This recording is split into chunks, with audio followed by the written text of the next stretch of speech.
Good evening, everyone. I'm Romney Smith at WTOC for the News Now, giving you an update on the stories we're working on for the late evening news for you. Thank you so much for giving me just a few minutes of your evening to catch you up on the big stories. We're on various platforms. That includes our website, WTOC.com, the WTOC apps, Amazon Fire, Roku, Twitter, YouTube, Facebook, lots of different platforms to watch us on. But Facebook is what I want to highlight because that's actually where you can react with us, chime in on stories, ask a question.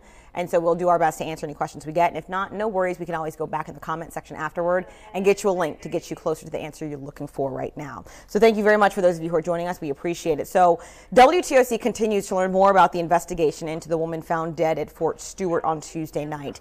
The victim's family is stepping forward, saying that 24-year-old Avery Boykin is the victim.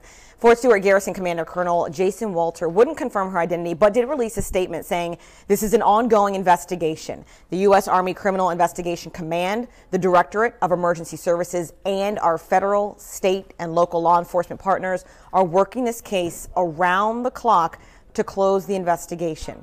Based on this particular incident, we believe this to be an isolated event, and residents should have no heightened concerns about their safety or security.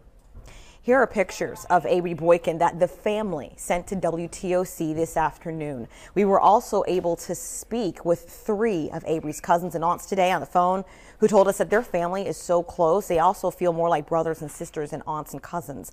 They said that Avery Boykin loved to sing and was taking classes to become a cosmetologist. The family says they are absolutely heartbroken over the loss of Avery, but they want her legacy to live on. If you think of love, if you think of strength, if you think of courage, if you think of endurance, you will know my niece because she embraced all that. She embraced life. They are still looking for the 2018 black Honda Accord. Investigators think the driver could have information about how she died.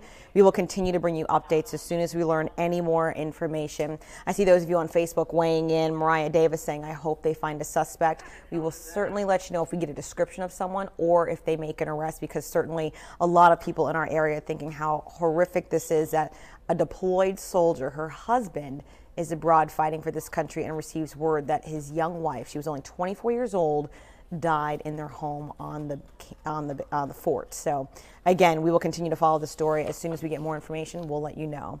Well, there was quite the commotion downtown in Savannah today. The SWAT team was seen downtown because of a standoff after a man barricaded himself in a local business. So here's how it all started. The incident was Savannah police were trying to pull over a silver pickup truck around 1:45, but the driver got out of the vehicle and ran inside a Tire City building on Martin Luther King Jr. Boulevard at West 45th Street. So then law enforcement had to lock down the entire area. The man was inside the building when the driver ran in and asked for help, and we spoke with him. He was scared. He was scared. He was real scared. And why was he telling you to help him? Because he thought I was going to harbor him in the shop, but I can't do that. That's against the law. SWAT team members were eventually able to coax the suspect out of the building and take him into custody. Well, just a note for you guys who live and drive and work in the Pooler area, Georgia State Patrol will actually close a portion of northbound Pooler Parkway tomorrow in order to reconstruct Tuesday's deadly crash. Now, that crash killed 2 people. The closure will be between Pine Barren and Lowe's from 8 a.m. until noon tomorrow. Georgia State Patrol released the name of the second woman who died following that wreck. She's 71-year-old Sherry Ward of Pooler. She passed away at the hospital last night. The other victim is 59-year-old Peggy Paget of Guyton. She died at the scene. GSP also says charges are pending against the 37-year-old named Andrew Bowens from Clio, and he was the at-fault driver. So again, for any of you who work and live in the Pooler area, it will be closed, the northbound Pooler Parkway area between Pine Barren and Lowe's from 8 a.m. until noon. So there will be some police out there giving detours, but just a heads up, if you can avoid that area, that's probably best. Also, if you think it's hotter than normal right now, you're right. I know it's summer, so it's supposed to be hot, but we are hotter than normal. Take a look at the iPad right now. I have brought up Jamie Ertl's Twitter account, and this is the First Alert Almanac for today. Our high was 98. The normal's 93, so that's 5 degrees above average, and the low is 77. Normal 73. So again, I mean, we are a little hotter than normal. Just so if you think, oh, I'm going crazy. It's the summertime and I'm sweating more than normal. Nope. You are right on track because we just are hotter than normal. I want to get to Facebook. That's where I always tell you guys you can interact with us live. I see a lot of you guys saying the prayer hands emoji symbols. We certainly appreciate that. Michelle Gaines saying praying for the family. We also had a husband and wife team in Liberty County in the Hinesville area that were found dead this morning. So we're also following that, working on more developments for that. You can certainly see that story on our website, WTOC.com. Sean Sprouson saying sending prayers to her family and hope he gets put where he belongs. Christopher Williamson saying they may have to only obtain the vehicle description, not plate. And let's see, Susie Roberts saying prayers for all involved in the wreck.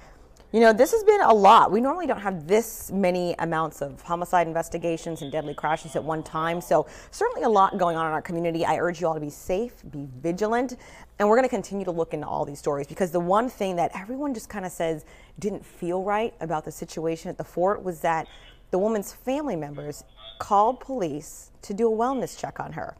At this point, we don't think that was random. So there's something that maybe inspired them to call police just to make sure she was okay. So that's part of the story that we're still working on. Did she say she was in danger? Did she reach out? Did she text? Did she call? Was there someone in the home? There's a lot of questions that we have at this point in time, and as soon as we learn those answers, we will let you know. Of course, they're also working to notify, and of course at this point in time, her husband has been notified, working to get him back into the United States since he is deployed right now. A lot of news, and you can always catch up with us on our website, WTOC.com. I know I just ran through a lot of different stories. That's where you can connect with us at all times, including our social media pages, Facebook, Twitter, Snapchat. A lot of different avenues for you to learn the news. That's all we have for you right now. Have a good night.